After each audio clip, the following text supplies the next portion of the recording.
to Moscow's forces. The majority of those present are not soldiers. The majority of them have never held a weapon before today, a sergeant identified as Ticha told AFP.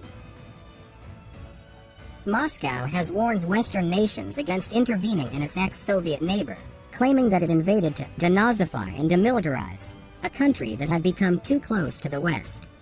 Putin stated that he had nothing against Ukraine joining the EU, stating that it was their sovereign decision to join economic unions or not, in contrast to the security risk he sees in Ukraine joining NATO.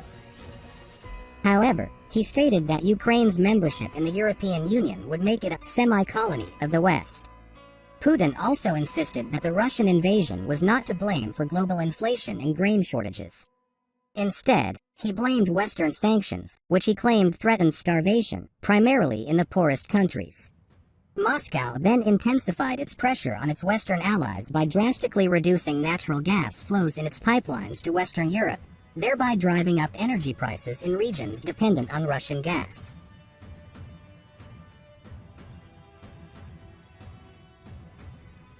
Since June 15th, France's network provider has not received any Russian gas via pipeline from Germany, and Italy's Eni expects Russian firm Gazprom to have its supplies on Friday.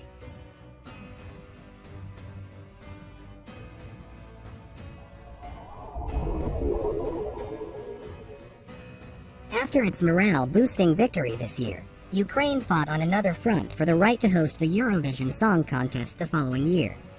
Kyiv condemned the organizers' decision to relocate the 2023 edition of the world's largest live music festival for security reasons, possibly to the United Kingdom.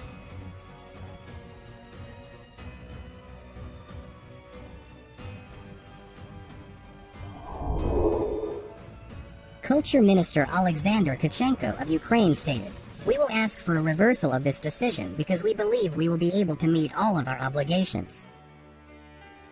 The European Broadcasting Union, EBU, that organizes Eurovision said it on Friday that, following a full assessment and feasibility study, they had come to the conclusion that it would not be possible to hold the 2023 contest in Ukraine. As a result of this decision, in accordance with the rules and to ensure the continuity of the event, the EBU will now begin discussions with the BBC, as this year's runner-up, to potentially host the 2023 Eurovision Song Contest in the United Kingdom, the EBU statement read. Ukraine has already said it is not happy with the decision and says it believes it will be able to guarantee security for the competition, despite the threat of the ongoing Russian invasion. Hello everyone, welcome to US Report's YouTube channel. US donated howitzers are destroying Russian tanks in the raging battle for Severodonetsk, proving the effectiveness of Western-made weapons in eastern Ukraine.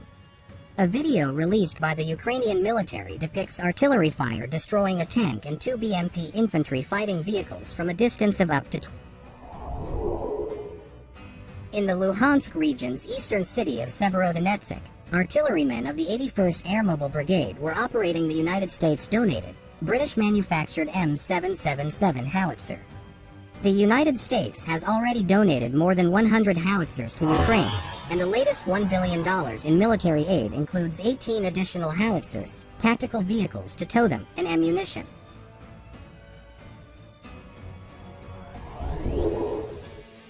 With the recent admission by the Ukrainians that they are losing 100 men per day, primarily due to the concentrated fire of the superior Russian creeping artillery barrages, potent NATO weapons are imperative for the smaller nation to remain in the fight and defend its territory.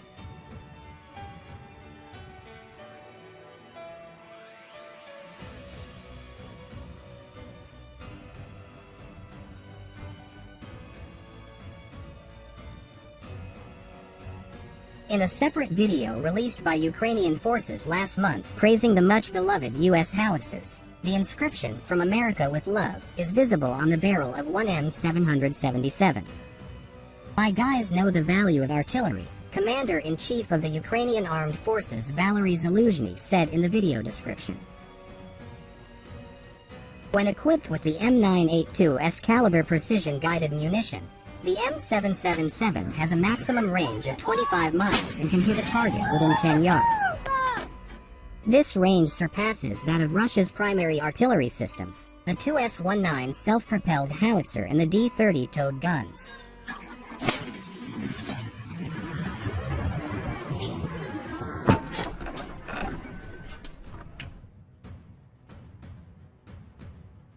fiercest fighting in Ukraine is centered around the now largely destroyed population center of Severodonetsk, which straddles the Donetsk River.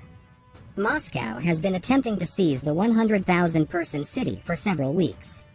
As Russia advances in the Donbass, Ukrainian troops holed up in a chemical plant in Severodonetsk have been ordered to lay down their arms and surrender. After taking refuge from a Russian bombardment, more than 500 civilians and an undetermined number of soldiers are now trapped in the Azot factory.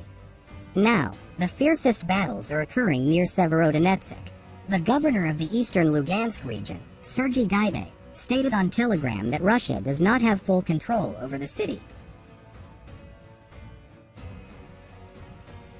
In neighboring villages, such as Tashkiska and Zolot, there are arduous battles. They are attempting to break through but failing, he said, adding that Ukrainian forces were battling Russians from all sides. Gaidai stated that there was more destruction at the Azot chemical plant in Severodonetsk, where 568 people, including 38 children, were sheltering.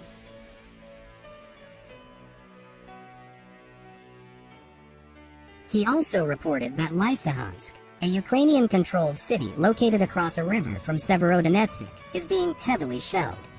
Residents of Lysychansk prepared for evacuation. "We are leaving everything behind and moving on. No one can survive such a strike," said history teacher Alla Bor as she waited with her 14-year-old grandson and son-in-law Volodymyr. "We are giving up everything and leaving our home. We left food for our dog. It is cruel, but what can be done?"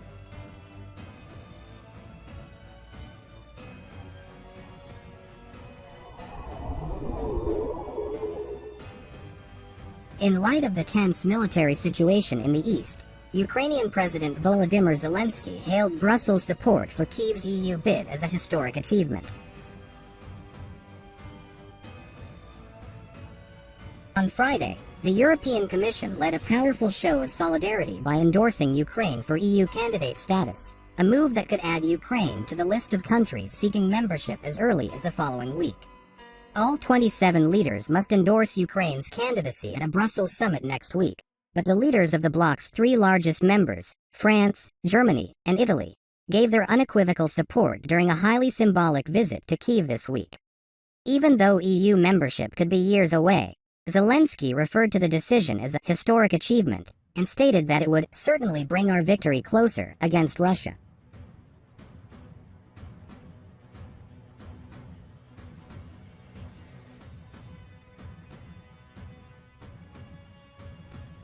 Ukrainian institutions are resilient even in times of war.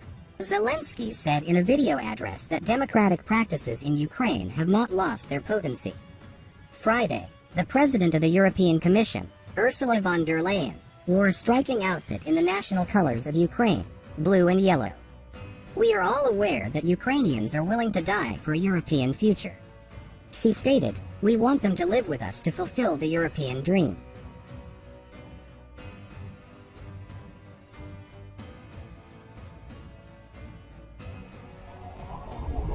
In the meantime, Russian state television broadcast social media videos of two U.S. veterans who went missing last week while fighting alongside the Ukrainian army, claiming they were captured by Russian forces. Friday, U.S. President Joe Biden stated that he did not know where Alexander Druk and Andy Wynn were after their families lost contact with them. The missing Americans, including a third identified as a former U.S. Marines captain, are believed to be among an undetermined number of mostly military veterans who volunteered alongside Ukrainian troops alongside other foreigners. Nonetheless, Ukrainian civilian volunteers continue to enlist, with a group conducting military exercises on Friday in fortified positions abandoned by Russian forces in Bucha, a city synonymous with war crimes attributed to